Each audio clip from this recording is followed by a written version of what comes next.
আর মাত্র হাতে গুনে 6 দিন বাকি, তারপরেই শুরু হতে চলেছে আমাদের মালদা পাকুয়াহাটের ঐতিহ্যবাহী বাউল মেলা।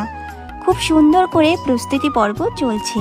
হ্যাঁ, একদম তোমরা ঠিক ধরেছ, পাকুয়াহাট গোবরাগুড়ি শ্মশান বাউল মেলার কথা বলছি আমি। এবং এই বছরের বাউল মেলা 38তম বর্ষ। সুতরাং এই বাউল মেলার জন্য আমরা সবাই অপেক্ষা করে থাকি। প্রতিবারের মতো পৌষ পার্বণেই হতে চলেছে এই বাউল মেলা।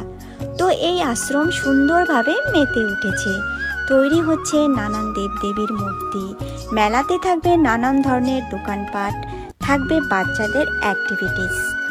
তো মেলা শুরু হতে চলেছে ইংরাজি জানুয়ারি মাসের 14 তারিখ থেকে। মেলা থাকবে শুধুমাত্র 10 দিন। তাই তোমাদের সকলকে জানানো হচ্ছে পাকুয়াহাট গোবরাগুড়ির বাউল মেলার আমন্ত্রণ। এই ভিডিওটা তোমরা সকলকে শেয়ার করে দাও।